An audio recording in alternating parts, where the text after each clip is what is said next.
జిల్లాలో మూడో రోజు ఆర్టీసీ కార్మికుల సమ్మె కొనసాగుతోంది. నల్ల బ్యాడ్జీలతో కార్మికులు నిరసన తెలుపుతున్నారు. డిపోలకే పరిమితమయ్యాయి బస్సులు. పలు ఈవీ ప్రైవేట్ సర్వీసులను పోలీసులు పహారాలు నడిపిస్తున్నారు అధికారులు. అక్కడి నుంచి మరింత సమాచారం మా ప్రతినిధి అందిస్తారు. చిత్తూరు జిల్లాలో ఆర్టీసీ కార్మికుల సమ్మె మూడవ రోజు కొనసాగుతుంది. జిల్లా వ్యాప్తంగా 10 డిపోల పరిధిలో 950 బస్సులు ఎక్కడికక్కడ నిలిచిపోయాయి. మరో పక్క 3500 మంది కార్మికులు సమ్మెలో పాల్గొంటున్నారు. మరి దీంతో పాటు మొత్తం ఉమ్మడి పాలమూరు జిల్లా వ్యాప్తంగా ఆయా డిపోల పరిధిలో ప్రయాణికులకి తిప్పలు తప్పడం లేదని చెప్పాలి.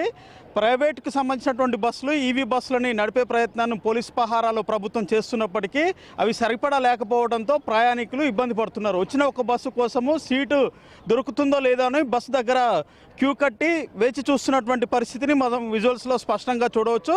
మనతో కొంతమంది ఆర్టీసీ కార్మికులు ఉన్నారు, వారితో మాట్లాడే ప్రయత్నం చేద్దాం. ఏంటన్నా మూడవ రోజు ఏ కార్యాచరణ ప్రకారం ముందుకు పోతున్నారు?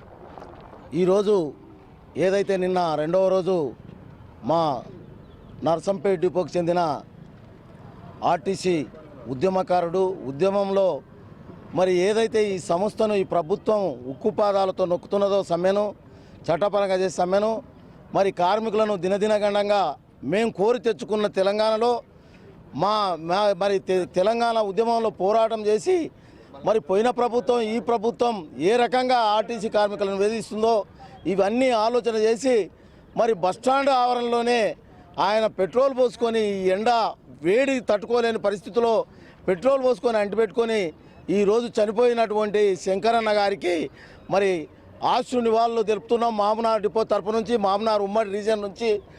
ఈరోజు మంత్రులతో జరిగేటువంటి సమావేశంలో ఆర్టీసీ కార్మికుల సంఘాలంతా కూడా ఈరోజు మంత్రులతో భేటీ కానున్నారు. ఈ భేటీతోటి మీ సమ్మెకి ఒక క్లారిటీ వచ్చే అవకాశం ఉందంటారా?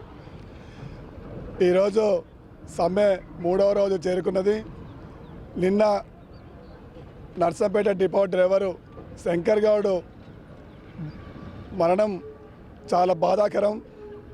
ఎందుకంటే ఆర్టీసీలో కింది స్థాయి డ్రైవరు, కండక్టర్, మెకానికులు చాలని జీతాలతో సతమతం అవుతున్న సందర్భంలో ఈరోజు మాకు జీతాలు పెంచమని మమ్మల్ని గవర్నమెంట్లో తీసుకోమని వేడుకుంటే ఈరోజు ప్రభుత్వం నిర్దాక్షిణ్యంగా కార్మికులపై ఉక్కుపాదం మోపి మమ్మల్ని చాలా ఇబ్బంది పెడుతుంది అన్న. ఇప్పటికైనా ఈరోజు మంత్రుల సమావేశంలో కార్మికుల సంఘాలు పాల్గొంటున్నాయి. సో ఒక క్లారిటీ వచ్చే అవకాశం ఉందంటారా? నిన్న జరిగిన శంకర్ గౌడ్ గారి మృతి వల్ల మేమందరం చాలా బాధపడుతున్నాము. కనీసం ఈ సంఘటనకైనా వాళ్ళు స్పందించి మాకు క్లారిటీ ఇవ్వాలని మేము కోరుకుంటున్నాం, ఆశిస్తున్నాం కూడా. సంఘాల చర్చలు సఫలమవుతాయి, తమకు అనుకూలమైనటువంటి ప్రకటనే వస్తుందని చెప్పేసి కార్మికులంతా ఆశాభావం వ్యక్తం చేస్తున్నటువంటి పరిస్థితి. అయితే తమ అన్నీ కూడా 32కి 32 న్యాయమైన డిమాండ్లే. అన్ని డిమాండ్లపై క్లారిటీ రావాలని చెప్పేసి వారంతా ఆశిస్తున్నటువంటి పరిస్థితి. వీడియో సందీప్తో హైమాద్, ఎన్టీవీ, మహబూబ్.